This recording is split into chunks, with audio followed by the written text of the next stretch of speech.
Hey everybody, it is Thursday, and I just wanted to show you guys. Let me get my video up. My bad. Wanted to show you guys what this document was. It's on Google Classroom, but I'm going to show you how to do this by paper, and you guys can fill it out on your own.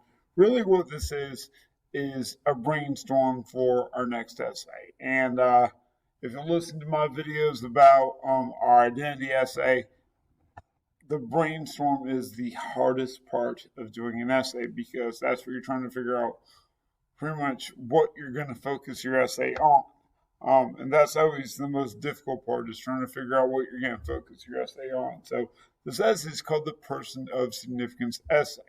Kind of like where reading goes right now, goes to several people of great significance in his life.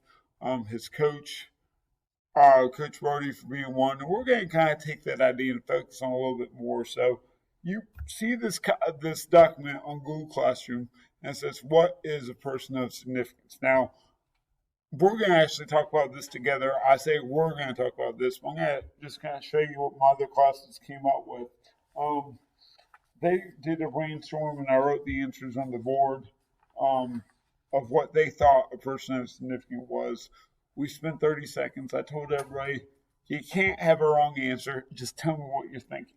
So, grab this sheet of paper right here. I'm going to kind of fold it over so you can't see the rest of what's going on here. And this is one of my classes right here.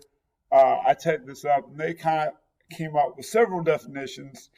Someone who has helped you, someone that has great meaning to you, someone of great power, someone that's important to you, someone that you love and trust. And I was like, yo, that's fantastic. You guys are kind of getting the idea of what a person of significance is. So it can be a person of significance, really, when you look at this list right here, it can be a parent, it can be a relative, like an aunt or uncle or a cousin.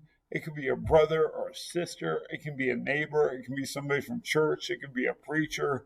It could be a teacher. It could be a coach, a teammate, someone who's made some type of positive impact on your life. Okay, so I know I'm kind of spoiling the assignment for you by showing you that, but I doubt you're going to complain about it too much. That refocusing that. That kind of helped give you the answers there. But pretty much this is the conclusion we came to.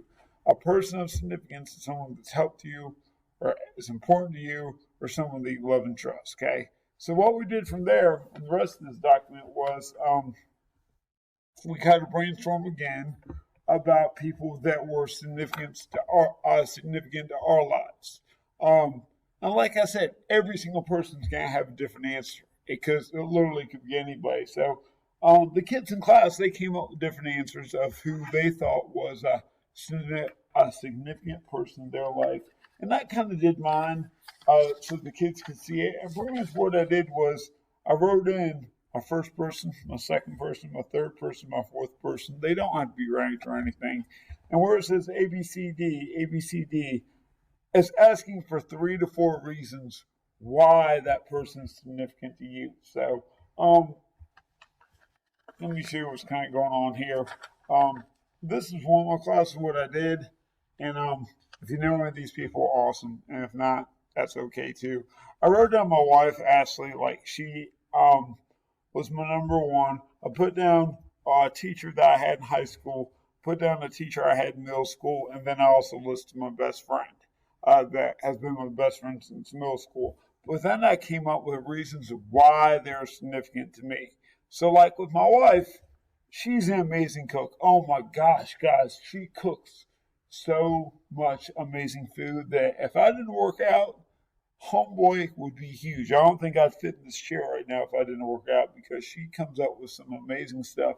I don't know how she does it because she is such an awesome cook. Everything tastes wonderful. She loves to cook dessert, and good Lord Almighty. So I put that she's an amazing cook.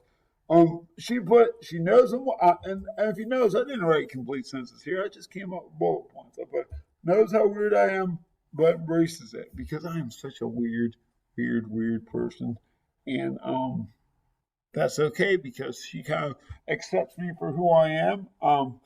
When I was getting dressed today, she was like, "Hey, your socks don't match," and I said, "Yep, they don't match." And she said, "Okay, just thought I'd tell you," and it didn't bother her. She knows I'm kind of an oddball, and that's okay. In fact, 2 days ago, she bought me some Pac-Man socks. And I thought that was awesome because Pac-Man socks are weird, but she bought them for me anyways because she knows I'm kind of weird and she embraces that. So that's one of the reasons why she's significant to me. And then she encourages me, she pushes me to do better at what I'm doing, and that's great. That makes me happy right there. So I know I have ABCD. That's 4 reasons. I told the kids 3 to 4 reasons completely fine. So you know, I'm not going to go into all these people tick for tack, but pretty much once you come up through 4 people, again, it can be a cousin, a relative, a brother, a sister, a neighbor, somebody from church, a teammate, a coach, a teacher, a preacher, a minister, whatever you want to call it.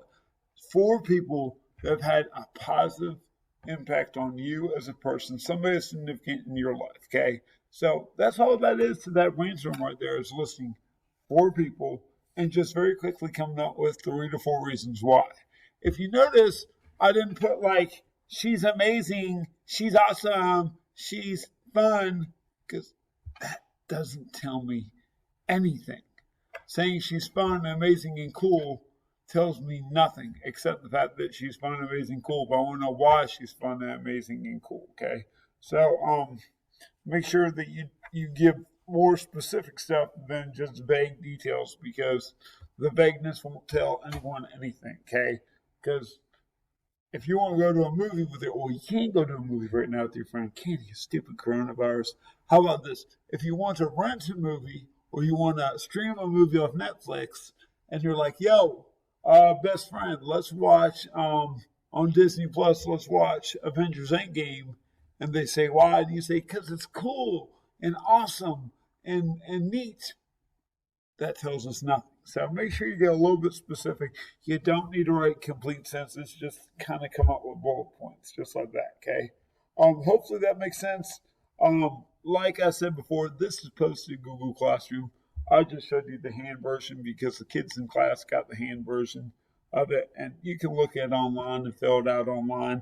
These are more for your notes. Okay. Now, if you do this part correctly, when we start writing the essay next week, and I'm going to give you more instructions on that next week. We start to do the essay, you'll be so glad you did, because you'll be like, whoa, I know exactly what I'm going to do. I know how I'm going to do it. So make sure you get that done, okay? If you ever have any questions, though, please don't hesitate to email me. I will holler at y'all later. Goodbye.